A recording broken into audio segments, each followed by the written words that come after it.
Hi folks, it's Nick here. Thank you for joining us for Spectrum Talk episode 13, where we talk about all things sort of Spectrum, anything you can think of, totally random off the top of my head, although there is a little bit of preparation involved. So thank you for watching this series so far, those people that have shared it on Twitter and other social media, and all the videos in general. Thank you, because that really helps the channel grow, making people aware that it's here in the first place.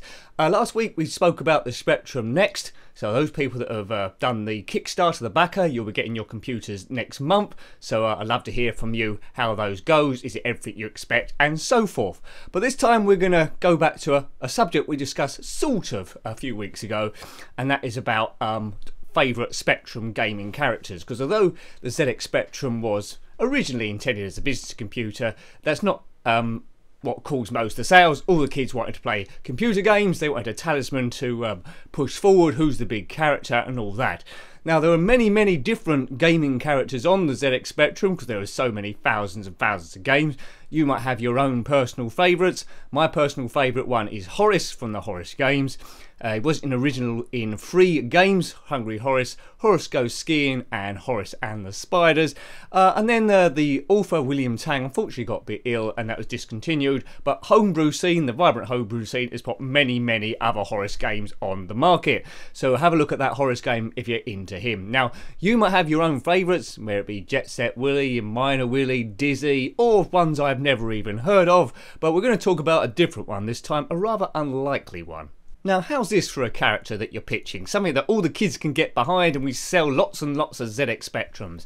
How about an overweight guy in his 40s or late 30s with a flat cap on? He drinks beer, he's got a beer belly, and he walks around really slow. Sounds like a winner, doesn't it? Well, it is. It's Wally Week. The success of Wally and his 5 games he was in is maybe a sign of British humour in the 80s and a sign of the times, because I think there's few other countries this possibly could have worked. There's a few others in Europe, I suppose, who've got similar sense of humour, but that's the sort of thing that went down at the time. No doubt if there was a meeting for a game nowadays for the Xbox One, the PC, where millions are getting soaked into it.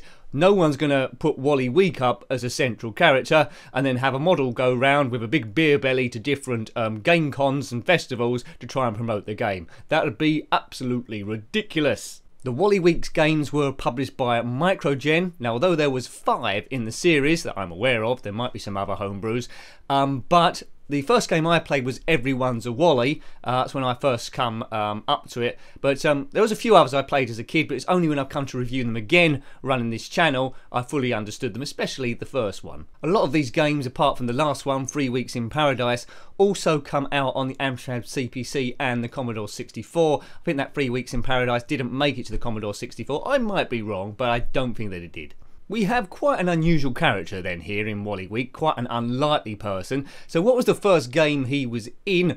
Well, it was Mania. This first game was written by Chris Hinsley in 1984, so he's responsible for the start of Wally Week, and little did he know when he looked at that character he'd be in a 5-game run, which lasts from 84 to 86. Now in Mania, it's a bit different from the games that were to follow it, but it's a platform sort of arcadey sort of game. Check out my review if you haven't already. But Wally Week, he's a mechanic in this one, and he must assemble car parts and actually make a full car. It's set over 2 screens. His warehouse that he builds this car, the garage, is the most unsafe place ever and will be shut down by health and safety if they ever went there. Hammers falling down from the ceiling and car parts zipping all over the place to kill you, but you must avoid all of them, assemble the car on screen 2, and then as you progress through different stages the cars get more and more elaborate. It's quite a nice game, can be frustrating at times because Wally jumps in a rather unusual way. The collision detection is a little bit iffy, and like all of these games, the colour clash is sometimes horrendous, but you know, they are quite cute. The graphics are of a time, and you can look at that and think, yes, it's a Wally Week game. So how did Chris Hinsley follow this one up then? So you've got this established character, Wally Week, which I'm sure was a surprise hit for them. So you've got to come up with another game. You didn't hang around too long in the Spectrum days, and indeed they come up with Pajama Armor. Now this game was to set the tone of the future games that come after it in the series. In it, Wally is asleep, caught in a nightmare, and there's a smaller Wally you direct round different screens, and the idea being you must break him away from this nightmare curse. So you must find a clock or assemble different pieces of a clock, and then in order eventually to wake him up. Easier said than done. There's a lot of different items to collect by combining them, doing various bits and pieces, but a very strange idea for a game, and you will see a massive Wally sleeping in his bed at various intervals.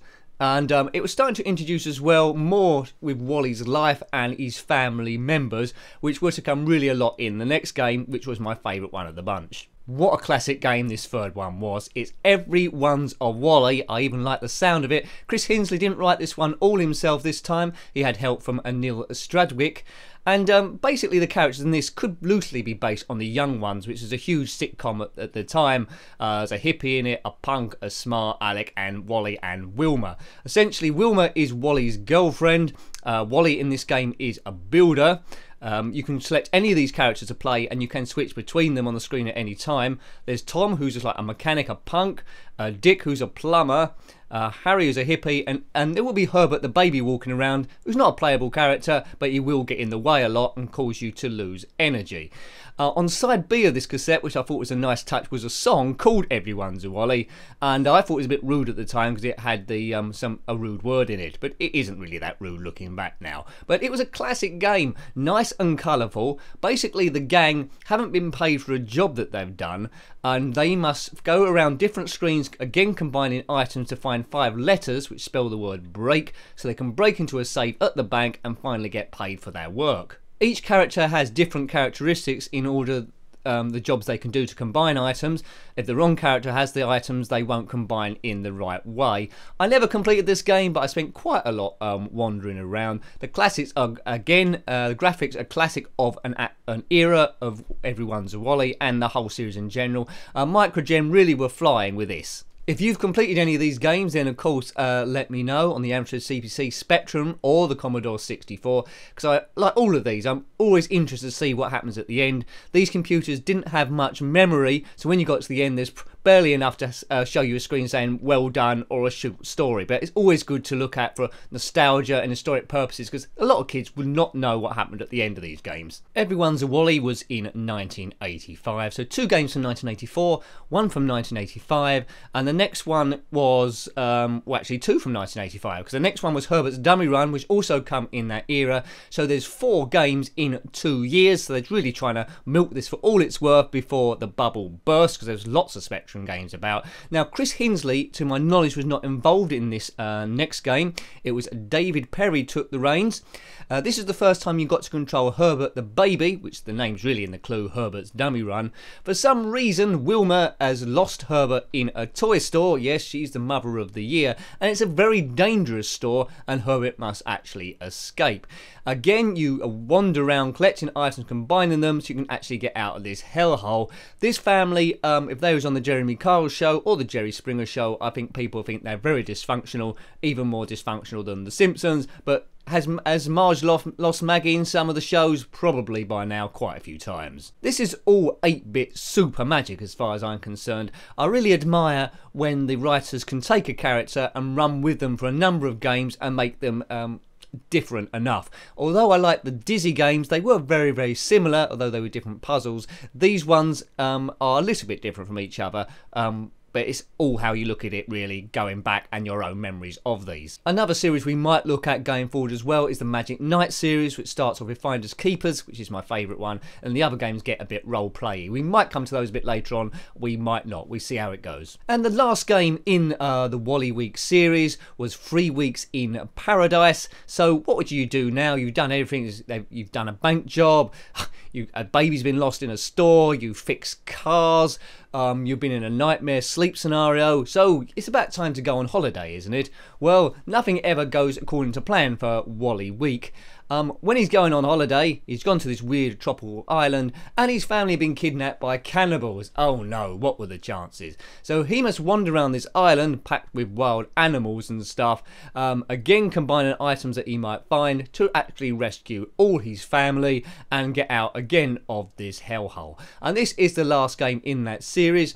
Now, I'm sure there might have been a few PC remakes of these, so I might be looking out for those and maybe giving them a run. I'm not sure about that. I might have just made it up, but I'd be surprised if there isn't. Now, the colour clash on this one is probably the worst of the bunch, so if they do get remade on the Spectrum next, it's a possibility, I guess. I suppose a lot of games might be, then hopefully it clears that up. Music on these is generally quite good. So, Wally Week, not my favourite character of all time, but I'm very interested to see him continue for 5 games, so a lot of people must have liked him. As I say, I spent most of my time on Everyone's a Wally because I was a fan of that TV show, The Young Ones. If you don't know that show, you might be outside the UK, or you might be of an age before it was on, because it wasn't very politically correct, so I doubt they could repeat it. But there might be some videos on YouTube. So The Young Ones, in it were Rick Mao, Nigel Planer as Neil, and Adrian Edmondson, and a few other people too. So thank you for watching Spectrum Talk. Thank you again for your support. Wally Week. I hope you're not having a Wally Week. Until next time, take great care of yourself and a very fond goodbye. Goodbye.